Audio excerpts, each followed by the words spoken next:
it's Valerie. It's been a while. Here's my little showing assistant, Wiley. Just outside, I got off a very interesting phone call with what would have been a client. So I figured I would just share a little bit of story, and I bet you a lot of agents are going through this right now too.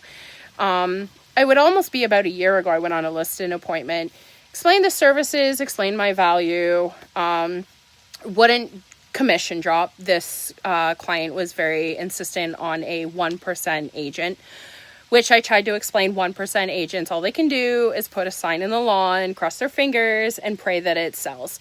Not only that, the 1% agent that she ended up using is not even local, Brampton, and English was a second language for this agent too. So they didn't know the area. They couldn't communicate with the mass population in the area as well. So then she got pawned off from that agent to somebody that agent knew, another 1% agent.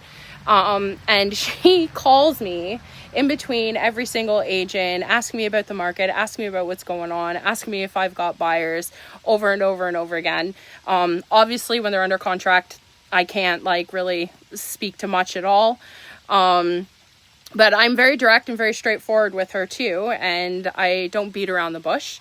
And essentially 1% agents aren't paying the marketing fees. They're not paying to stage. They're not paying for photos. They just can't. You can't make income off a 1% listing if you're giving a client all of the services they deserve. So you're costing them essentially services that would bring more income in.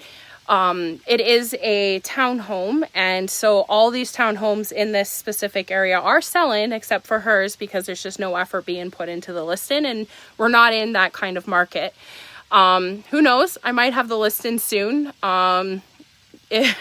We will see. I'll keep you guys posted, but you have to essentially cut services to cut your commission, and it's costing you. And the market isn't doing any better than when we first had the conversation. So it's cost probably thousands of dollars by not just paying an agent, their standard commission so they can get the job done for you. And in this kind of market, it's really important to be doing that. So literally just got off the phone call with her. She calls me all the time, and I'm like, well, call your agent. But yeah, so that was a fun, interesting one. And I'm also going through some well issues personally myself in my property. So I will share you guys with you a journey about that. And I bet you'll learn a thing or two about wells and drilled wells, dug wells, and replacing the well systems. So why not at least share the journey with you guys when I'm going through it and make it worth a little something in my meantime as well. So peace out, and I will post a little bit about the well sometime soon and talk to you guys later.